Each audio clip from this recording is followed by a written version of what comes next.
بسم اللہ الرحمن الرحیم۔ السلام علیکم میرے سبھی دیکھنے والوں کو۔ حضور اکرم صلی اللہ علیہ وآلہ وسلم شب عمان میں بیت المقدس کی طرف جاتے ہوئے مصر کے قریب ایک مقام سے گزرے تو انہیں نہایت ہی اعلیٰ اور اچھی قسم کی خوشبو آنے لگی۔ آپ صلی اللہ علیہ وآلہ وسلم نے حضرت جبرائیل علیہ السلام سے پوچھا کہ یہ خوشبو کیسی ہے؟ حضرت جبرائیل علیہ السلام نے جواب دیا کہ یہ فرعون کی باندی مشات کی اور اس کی اولاد کی قبریں ہیں۔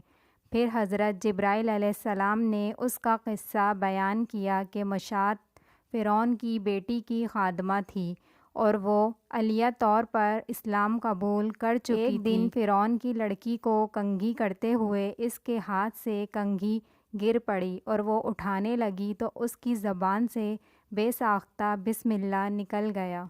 اس پر شہزادی نے یعنی فرعون کی بیٹی نے کہا کہ آج تو نے یہ عجیب جملہ بولا، رب تو میرا باپ فرعون ہے، نعوذ باللہ، تو پھر تم نے یہ کس کا نام لیا ہے؟ اس نے جواب دیا، فرعون نہیں بلکہ وہ اللہ ہے جو مجھے اور تمہیں اور خود فرعون کو روزی دیتا ہے۔ شہزادی نے کہا، اچھا تو میرے باپ کے سوا اور کسی کو بھی اپنا رب مانتی ہے؟ اس نے جواب دیا، ہاں، میرا، تمہارا اور تمہارے باپ سب کا رب اللہ تعالیٰ ہی ہے۔ شہزادی نے اپنے باپ کے سامنے اس سے یہ کہلوایا۔ فرعون سخت غضبناک ہوا اور اسی وقت اسے دربار میں بلوایا اور کہا، کیا تو میرے سوا کسی اور کو اپنا رب مانتی ہے؟ اس نے کہا کہ میرا اور تیرا رب اللہ تعالیٰ ہی ہے جو بلندیوں اور بزرگی والا ہے۔ فرعون نے اسی وقت حکم دیا کہ تانبے کی جو گائے بنی ہوئی ہے اس کو خوب آگ میں تپا کر گرم کیا جائے اور جب بالکل آگ میں ہو جائے تو اس کے بچوں کو ایک ایک کر کے اس میں ڈال دیا جائے اور آخر میں خود اسے بھی اس میں ڈال دیا جائے۔ چنانچہ وہ تانبے کی گائیں گرم کی گئی۔ جب آگ جیسی ہو گئی تو حکم دیا کہ اس کے بچوں کو ایک ایک کر کے اس میں ڈالنا شروع کرو۔ اس نے کہا، بادشاہ، ایک درخواست میری منظور کرو کہ میری اور میرے ان بچوں کی ہڈیاں ایک ہی جگہ ڈال دینا۔ اس نے کہا، اچھا، تیرے کچھ حقوق ہمارے ذمے ہیں اس لیے یہ منظور ہے۔